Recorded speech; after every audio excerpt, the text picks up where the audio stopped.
handina. Asi she is saying I'm not sure kuti handina chirwere kana kuti because aiabuswa. One, ari under age. Two, she's also into drugs. Because if right now the way she's speaking and everything, out of reach. What are you doing for a living? I'm going to do for bombs. Don't wait on the for peace job. For a peace job, it could be a partner peace job. Kwawana, one of the Masi. Who you say, ask when the school? I want to never. Never. Who 1, 2, 3. Who you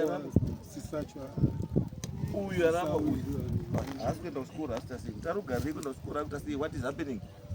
There's no shame. There's neglect. Sakapani issue 1, yeah, abuse yewana. 2, Parinyashi, you underage, forced marriage. 3, Parinyashi, the drug abuse. Sakanduti, our rap on you and Disekuru Nambuya. Disekuru Nambuya.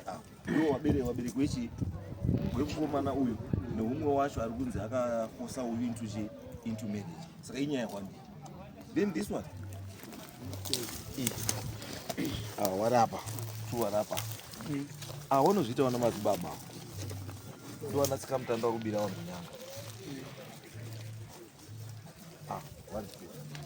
Uyu arapa uyu. Autofamba zviti mupurisa.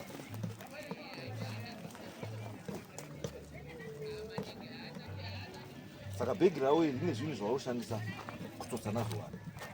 Pane tunhu turi motwa unoshandisa kuti kasvika maunhoisa, wambape wanhoisa pasi, handiti waisa pasi, wozongoti ndabata chinhu ndaita sei kutotorerwa mari.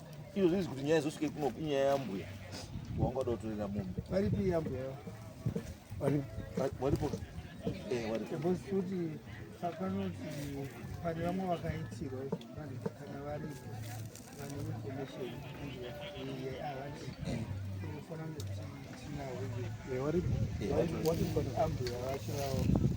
kuti zvotosvike kuno kunyaya kuti yanga kuzodzogwinyavhurira mbuya mombe kuti taita basa takuda mombe ndo zvazosvika nyaya yekuti zvosvike kupi kuno tozoona mabhegi avo manje makazara zvinhu mafake things marizadzi machii tirimutoishandisa pakuita sei pakubira vanhu chii apa vakaisepera kutoya kudari kutowadaidza kudari nebhegi ravo mabhegi iwawo wakada kubira mombe kuya kubvasiya mabhegi amanje kubva achibatwa ipapo kokuchiya nawo is exhibit nawo ichitunhu pavo saka mabhegi mese makazara mune marefu mune chii mune mushonga makawanda mabakatwa machii zvakawanda zviri mune mabhonzo anotonga spinal cord zvawainazvo zviri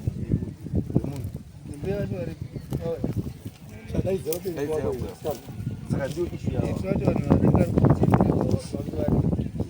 saka ndio issue yavo awa ndio vanatsika mutanda wokubira vanhu tsotsoona